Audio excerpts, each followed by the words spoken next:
Hello friends, welcome to my YouTube channel. आप सभी लोगों का स्वागत है। हम डिस्कस कर रहे हैं चैप्टर नंबर 9 किरण प्रकाश की। उसमें कुछ टॉपिक्स को डिस्कस कर चुके हैं, जैसे कि सिंगल प्रश्न हमने चला उत्तर लिया है या अवतल लिया है, उसके लिए अपवर्तन का सूत्र ज्ञात किया है, लेंस के बारे में जिक्र किया है। अब हम जो लेंस की फोकस दूरी के लिए फॉर्मूला निकालेंगे, जिसको हम कहेंगे लेंस मेकर्स फॉर्मूला। तो पतले लेंस के लिए फोकस दूरी का सूत्र ज्ञात करेंगे, किस तरीके से करना है, क्या क्या टेक्निक उसके अंदर इस्तेमाल करनी है, किस तरीके का चित्र बनेगा, किरण कहां से चलती है, कहां से आती है, अंतिम प्रतिबिंब कहां बनेगा, ये सब हम इसमें जानकारी लेकर के चलेंगे। ध्यान देखिए, किरण प्रकाशिकी के अंदर आपका सबसे इंपॉर्टेंट पार्ट होता है चित्र बनाना। आप लोग कितना अच्छा थ्योरी लिख लें, अगर चित्र प्रॉपर नहीं बना है तो आपके उस थ्योरी की कोई वैल्यू नहीं है। इसलिए थ्योरी की वैल्यू को कम कर सकता है आपका चित्र। प्रॉपर नाम आने चाहिए, प्रॉपर चित्र बनना चाहिए, जो नॉर्मल हो, परपेंडिकुलर हो, लंब हो, वो लंब जैसा दिखना चाहिए, 60 डिग्री के एंगल या 30 डिग्री एंगल जैसा ना हो। चलिए चलते हैं आगे, लेकिन चलने से पहले चैनल को सब्सक्राइब करें, वीडियो को लाइक करें, शेयर करें और बेल आइकन को जरूर दबाएं, जिससे कि आने वाली नई वीडियो की नोटिफिकेशन सबसे पहले आपको मिल सके और आप सबसे पहले देख सकें। चलिए चलते हैं अपने नेक्स्ट टॉपिक के पास। पतले लेंस के लिए फोकस दूरी का सूत्र। हमने इससे पहले से ही एक चित्र बना रखा है। हमने एक लेंस लिया है, उत्तल लेंस को हम लेके चले हैं। उत्तल लेंस L, P1, P2 उसके ध्रुव हैं, क्योंकि जो भी हम लेंस लेके चलेंगे उसके दो पृष्ठ होते हैं और दोनों के दो ध्रुव होते हैं, P1 और P2। लेफ्ट हैंड वाले को पहला सरफेस कहते हैं, सेकंड राइट हैंड वाले को सेकंड सरफेस कहते हैं। तो P1 और P2 इनके बीच की मोटाई हम लेके चले हैं T। अब क्या है कि मान लो प्रकाशिक मुख्य अक्ष पर कोई बिंदु वस्तु O रखी है, वहां से चलने वाली किरण एक तो सीधी जाएगी, जो कि P1 P2 से होकर जाएगी, यानी मुख्य अक्ष के ऊपर होकर के जाएगी, वो सीधी निकल जाएगी बिना किसी विक्षेप के। आगे क्या होता है कि जो किरण A सरफेस पर गई, A पॉइंट पर गई, हम ये मान के चलते हैं केवल पहला सरफेस है, तो इससे अपवर्तित होने वाली किरण I डैश में प्रतिबिंब बनाएगी। जो भी दूरी नापी जानी है सिंगल सरफेस की वजह से, वो P1 से नापी जानी है। वस्तु की दूरी U है और प्रतिबिंब बना है I डैश पर, दूरी हो गई V डैश। V डैश अब जब सेकंड सरफेस आएगा, ऐसा संभव नहीं है कि एक ही सरफेस रहे, दो सरफेस होते हैं। तो जब सेकंड सरफेस की बात हम करते हैं, तो पहले गया एयर से लेकर ग्लास में, अब जाएगा ग्लास से लेकर के एयर में जाएगा, तो दोबारा अपवर्तन होगा। अपवर्तन होने के बाद जो किरण होगी, ये अंतिम प्रतिबिंब I को बनाती है, जो कि दूरी हो गई V P2 से, सेकंड सरफेस की वजह से। और ध्यान रखिए, मोटाई लेंस की T है, तो I डैश जो है वो सेकंड सरफेस के लिए एक काल्पनिक वस्तु का कार्य करेगा, वर्चुअल ऑब्जेक्ट का कार्य करेगा। तो दूरी हमें जो I डैश की लेनी है वस्तु के लिए, वो P2 से लेनी है, मोटाई T है, यहां से यहां तक की दूरी V डैश है, तो शेष दूरी कितनी बची? V डैश माइनस T बची। अब हम इसके बारे में जानकारी लेके चलेंगे, लेकिन उससे पहले एक फॉर्मूला आप ध्यान रखिए कि किस तरीके से हमें यूज करना है, कि एयर टू ग्लास और ग्लास टू एयर में कैसे यूज करना है। तो उसके लिए फॉर्मूला आपको पता है कि अगर एयर से लेकर के ग्लास में है, तो होता है N2 upon V minus N1 upon U is equal to N2 minus N1 upon R। और ग्लास से लेकर के एयर में आता है, तो N1 upon V minus N2 upon U N1 minus N2 upon R। यानी ये हो गया एयर यानी विरल, विरल से सघन में जाएगा तो ये फॉर्मूला लगेगा, सघन से विरल में आएगा तो ये फॉर्मूला लगेगा। इन फॉर्मूले का हमें यूज करके चलना है। इनके आधार पर बहुत आसानी से आप इसको कर सकते हैं, आपको और आपको कंफ्यूजन भी नहीं होगा। चलिए चलते हैं आगे।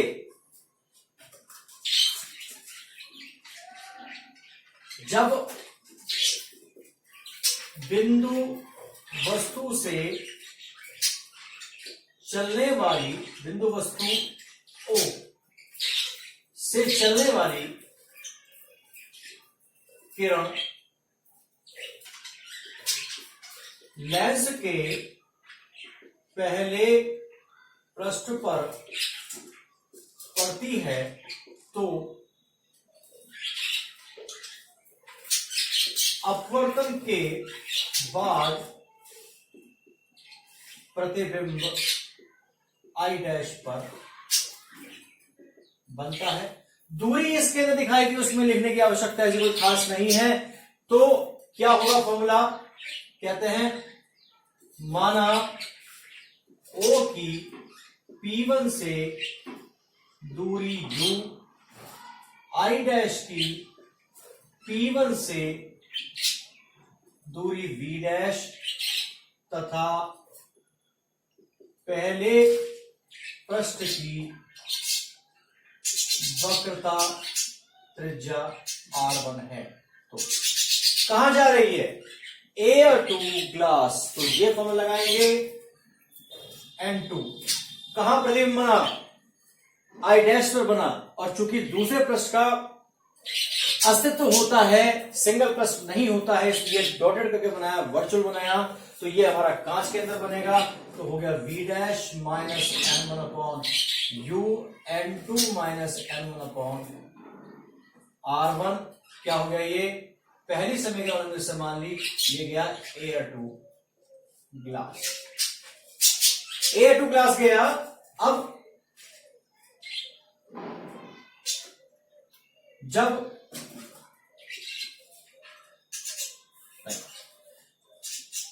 I डैश दूसरे पृष्ठ के लिए आभासी वस्तु का कार्य करेगा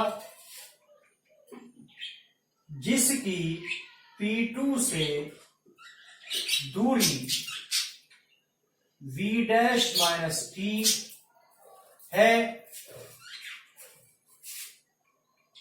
तथा अंतिम प्रतिबिंब I पर बनता है, अंतिम प्रतिबिंब I पर बनता है जिसकी P2 से दूरी V है।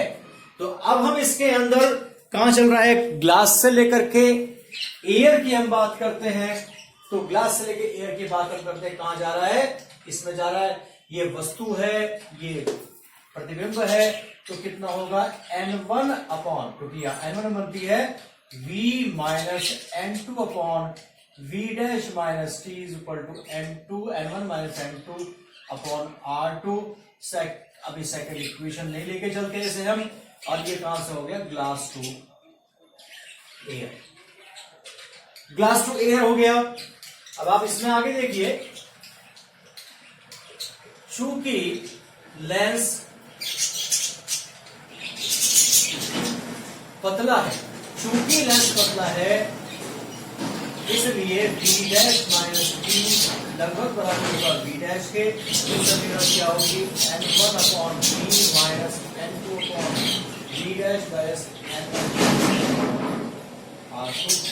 सेकेंड इक्वेशन हम इसको लेके चलते हैं, सेकेंड इक्वेशन मान के चलते हैं।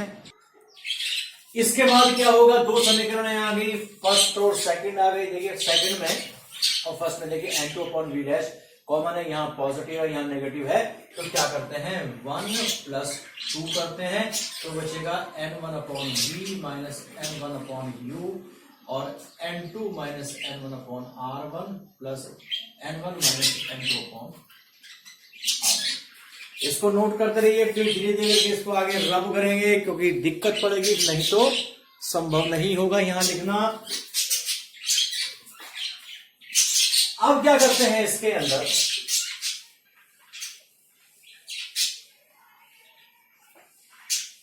अब इसके अंदर क्या करते हैं कि N1 को हमने ले लिया common, 1 upon V minus 1 upon U is equal to, यहां से N2 माइनस N1 कॉमन लो, क्या बचा 1 अपॉन R1। देखिए यहां पर N1 माइनस N2 है, तो N2 माइनस N1 लेंगे तो माइनस की संख्या बाहर आएगी R2।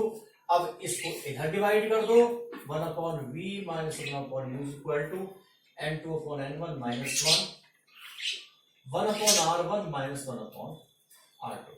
और चूंकि N2 अपॉन N1 जो है वो आपका N के बराबर होता है, कांच का Y के सापेक्ष अपवर्तनांक, इसलिए 1 upon V minus 1 upon U equal to n minus one upon R1 minus 1 upon R2, एक तीसरे समीकरण को इसको कंसीडर कर लेते हैं। अब कंडीशन क्या आती है कि यदि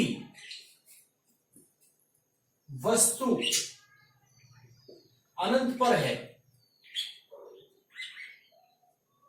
अर्थात u बराबर अनंत, तो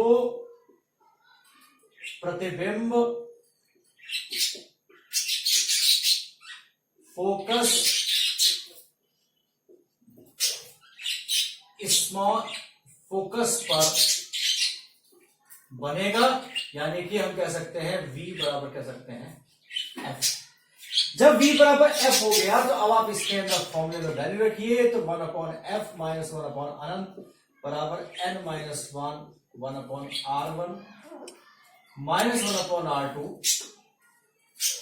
ये 0 हो गया। 1 upon f is equal to n minus 1 upon R1 minus 1 upon R2, ये समीकरण चौथी हो गई और हमने इसको इस तरीके से ब्रैकेट के अंदर बंद कर लिया। ये फॉर्मूला हमारा आ चुका है। अब किसी भी लेंस के दो फोकस होते हैं, प्राथमिक यानी प्रथम और द्वितीय। हमने यहां द्वितीय लिखा है क्योंकि अगर किसी बिंदु से चलती है अपवर्तन के पश्चात समांतर हो जाती है या बिंदु की ओर जाती प्रतीत हुई समांतर हो जाती है, तो उसको क्या कहते हैं, उसको कहते हैं प्रथम फोकस। और अगर समांतर जा रही है, किसी बिंदु से आती हुई लग रही है या किसी बिंदु की ओर जाती हुई लग रही है, तो उसको हम कहते हैं द्वितीय फोकस। या अनंत पर है तो किरण समांतर होगी, तो इसलिए द्वितीय फोकस की हमने बात करी है। लेकिन अगर ये ही प्रतिबिंब अनंत पर बने तो क्या होगा, तो हमें यह देखना है कि f और f डैश के बीच क्या रिलेशन होना चाहिए, इसके बारे में हम जिक्र करते हैं। देखिए आप यहां पर आप नोट कर लिए,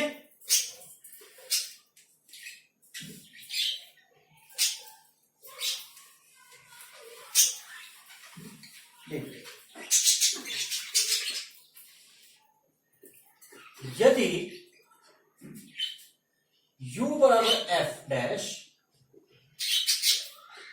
प्रथम फोकस, तो v बराबर अनंत, तो हम उसी सूत्र के अंदर रखेंगे। ये सूत्र के अंदर रखेंगे तो क्या होगा कि 1 अपॉन अनंत minus 1 upon f dash is equal to n minus 1 upon R1 minus 1 upon R2।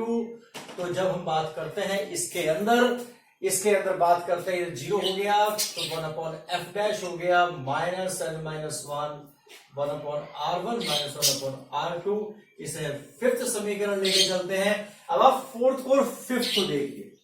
Fourth को और फिफ्थ को देखेंगे तो हम क्या नोटिस कर रहे हैं कि जो हमारा left hand right hand side का फल है वो नेगेटिव के अकॉर्डिंग वो हमारा दोनों इक्वल है।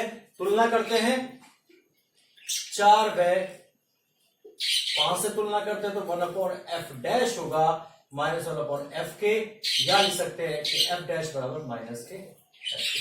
तो इसका मतलब ये हुआ कि दोनों फोकस दूरियां मान में बराबर हैं लेकिन दोनों अपोजिट डायरेक्शन में है। प्रथम फोकस अगर राइट में है तो द्वितीय फोकस लेफ्ट में होगा, और वाइस वर्सा कर सकते हैं, उल्टा कर सकते हैं। तो इस तरीके से हम कर सकते हैं। उत्तल लेंस के अंदर प्रथम फोकस लेफ्ट में होता है और द्वितीय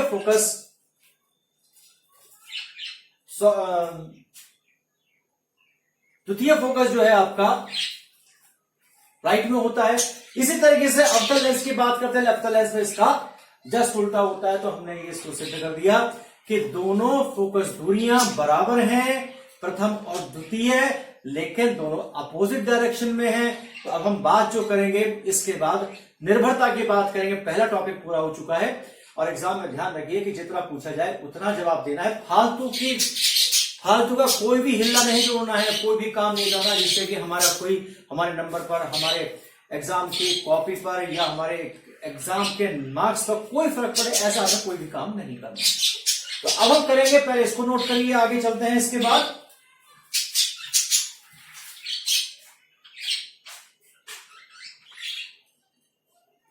चलिए अब आगे चलते हैं, इसमें थोड़ा सा और आगे बढ़ते हैं इसी सूत्र से। संबंधित कुछ ऐसा टॉपिक है जो जब एग्जाम में वो आता है तो उसी को बताना होता है। अगर दोनों एक साथ आते हैं तो दोनों को बताने होते हैं, लेकिन अगर आवश्यकता नहीं है तो मत बताइए। और रही बात कि अगर नहीं पूछा जा रहा है तो बिल्कुल जिक्र करने की आवश्यकता नहीं। चलिए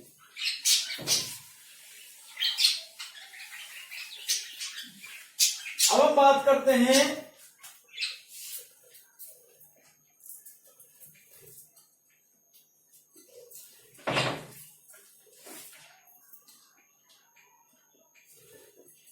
निर्भरता। किस किस पर निर्भरता? सबसे पहले वक्रता, त्रिज्याओं पर। फॉर्मूला देखिए कि 1/f is equal to n minus 1 1/r1 minus 1/r2 की जब हमने बात करी है, जब हम लेते हैं उत्तल लेंस की, जब हम बात करते हैं तो उत्तल लेंस इस तरीके का होता है। ये हमारा पहला हो गया, ये हमारा फर्स्ट हो गया, ये हमारा सेकंड हो गया। तो इस तरीके से हम यहां करते हैं C1 और ये करते हैं आपका C2। तो इसका मतलब है कि R1 पॉजिटिव, R2 नेगेटिव। तो जब R1 को पॉजिटिव रखेंगे 1/f is equal to n minus 1 1/r1 minus R2। तो फॉर्मूला आ जाएगा f इज इक्वल टू, ये लिखिए 1/r1 प्लस 1/r। ये केवल जो इस्तेमाल होना है वो केवल उत्तल लेंस के लिए होना है, लेकिन मेरा आपसे एक सजेशन है कि आप लोग इस तरीके का फॉर्मूला केवल टॉपिक के लिए इस्तेमाल करें, न्यूमेरिकल में इस्तेमाल ना करें, क्योंकि उसका कारण है कहीं गड़बड़ ना हो जाए। तो बस आपको ये पता होना चाहिए कौन सी वक्र त्रिज्या पॉजिटिव होती है, कौन सा वक्र त्रिज्या नेगेटिव होती है। तो उसमें इस फॉर्मूले के आधार पर बहुत आसानी से कर सकते हैं। किसी भी फॉर्मूले को स्पेसिफाइड विशेष फॉर्मूला मत बनाइए जिससे कि आपको कोई समस्या हो। किसी चीज को जनरलाइज करिए, सामान्यकरण करिए। जब सामान्यकरण करेंगे और आप आएगा किस तरीके से टेक्निक आती है तो आप लोग आसानी से कर सकते हैं। चलिए चलते हैं। अब हम बात करते हैं अवतल लेंस की बात हम करते हैं। अवतल लेंस की बात हम करते हैं। ये हमारा हो गया अवतल लेंस। ये हमारा पहला पृष्ठ हो गया, ये हमारा दूसरा पृष्ठ हो गया। तो इस पर हमने अभिलंब डाला कुछ इस तरीके से और इस पर विलंब डाला कुछ इस तरीके से। C1 ये हो गया, C2 ये हो गया। तो इसमें R1 नेगेटिव होगा और R2 जो है वो पॉजिटिव होगा। तो 1/f is equal to n minus 1 1/r1 minus 1/r2। तो क्या बचेगा? माइनस कॉमन हो जाएगा, n minus 1 1/r1 plus 1/r2। तो ये हमारा एक स्पेसिफाइड फॉर्मूला हो गया अवतल के लिए, उत्तर के लिए। ये जब तक आप इसको कर रहे हैं, किसको? टॉपिक को कर रहे हैं, जब तक ये सही है। अगर एग्जाम में आप करते हैं तो उसकी आवश्यकता आपको नहीं पड़नी चाहिए, क्योंकि आपको पता होना चाहिए कि किस तरीके से आपने फॉर्मूले को जनरेट किया। चलिए अब हम पहली निर्भरता हमारी हो चुकी है। अब दूसरी निर्भरता के बारे में हम बात करते हैं। दूसरी निर्भरता जो हमारी आएगी वो आएगी किस पर आएगी? पता तो होना चाहिए। ये हमारे आएगी अपूर्णांक पर। सेकंड पॉइंट है हमारा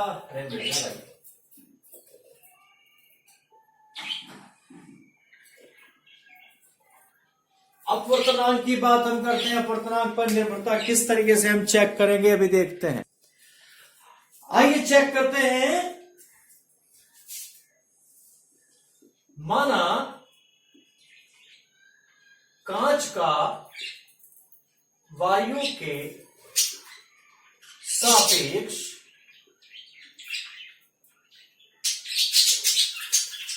अपवर्तनांक A एंड G है लेंस के, तथा लेंस को ANL अपवर्तनांक के ध्रुव में पूरी तरह डुबोया गयो है। डुबोया गयो है, चलिए डुबो दिया तो क्या होगा? सबसे पहले जब हम बात करते हैं एयर की, यानी लेंस एयर में रखा है तो लेंस की फोकस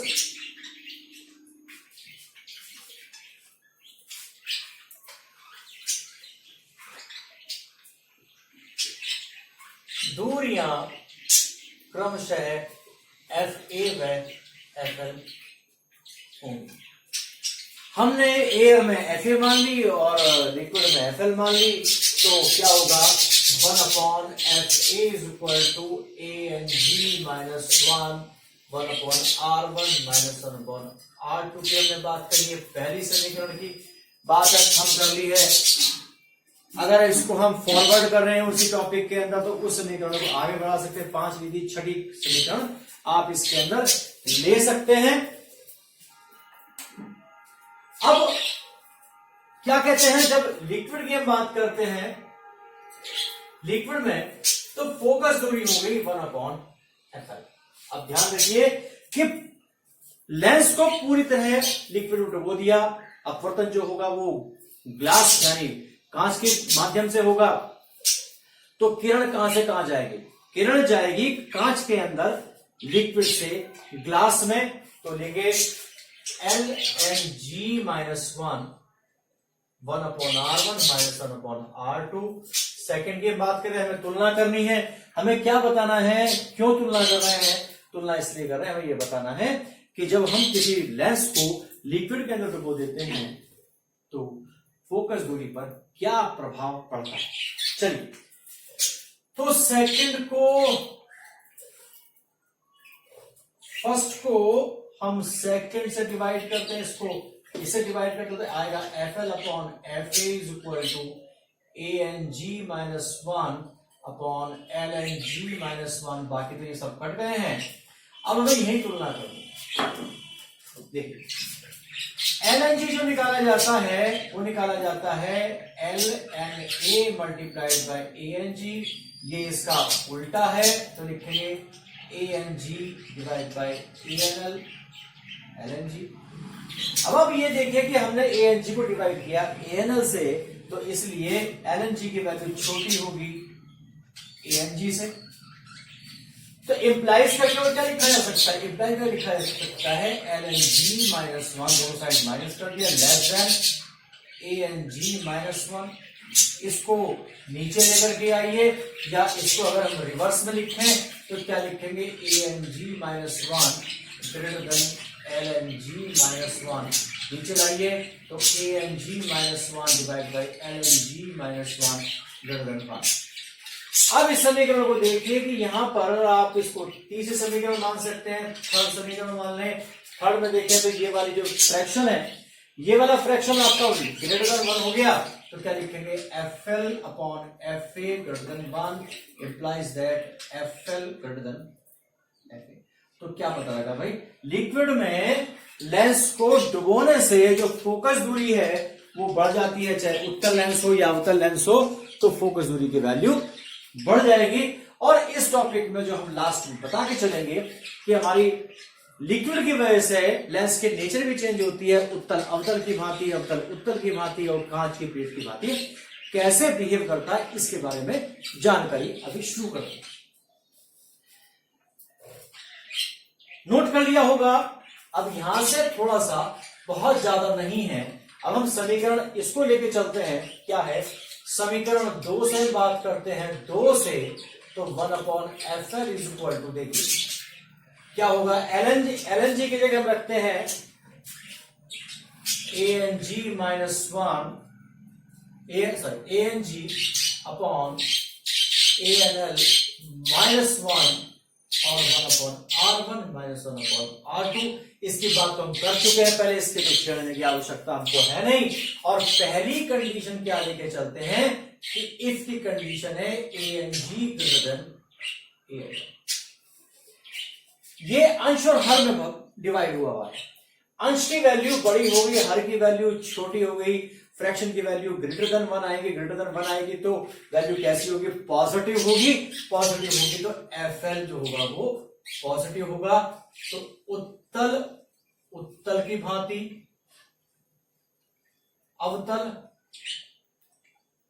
अवतल की भांति बिहेव करेगा। सेकेंड कंडीशन आती है कि if ANG is equal to ANL, यानी अब जो है दोनों के दोनों क्या हो जाए, बराबर हो जाए, तो रेशियो 1 हो जाएगी। और 1 में से 1 गया 0, तो हम क्या ले सकते हैं 1/FL इज इक्वल टू 0, क्योंकि 0 हो गया, implies that FL is equal to अनंत। अनंत जो फोकस दूरी होती है वो केवल होती है कांच की प्लेट की होती है। प्रत्येक लेंस समतल कांच की प्लेट की भांति कार्य करेगा। अब लास्ट पॉइंट रह गया इसका, करते रहे धीरे धीरे करके।